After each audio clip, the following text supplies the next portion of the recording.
First at this hour, the family of a fallen Polk County deputy is finally seeing their loved one's killers face justice 30 years later. Paul Beasley Johnson, sentenced to death twice, but both times those sentences were overturned. But tonight he is back on death row for the murder of a deputy and two others. All new tonight, our Ryan Raish was there, and he joins us live with new details. Ryan. Hey guys, you know, they have a statue of Deputy Barnum right out here at the Polk County Sheriff's Office to keep his memory alive. Now, some 33 years later, and after several appeals, they hope this is the final chapter for his killer.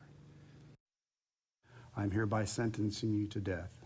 They're the words he's heard out of a judge's mouth at least 2 times before, sentenced to death. Paul Beasley Johnson gave a blank stare while the widow of Deputy T.A. Burnham began tearing up. T.A. was the first officer killed in my young career, and it's had a lasting effect.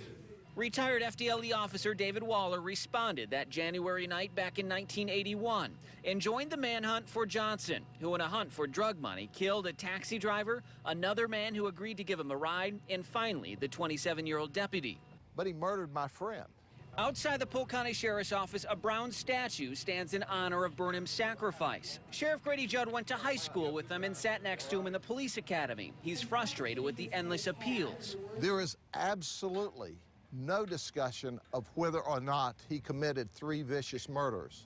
All we're doing is playing lawyer games. Under Florida law, Johnson automatically appeals this latest death sentence. At the age of 65, his defense attorney acknowledged one way or another he will die in prison. But for the last 33 years, he has confronted the horror of his own actions. Judd would rather see the courts stop delaying the inevitable in the name of justice for Deputy Burnham.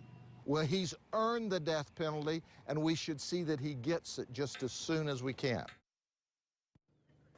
Somewhat odd timing for Johnson's hearing. Coming up tomorrow is the annual local police memorial. They're going to honor all the fallen officers in Polk County at a small ceremony in Lakeland.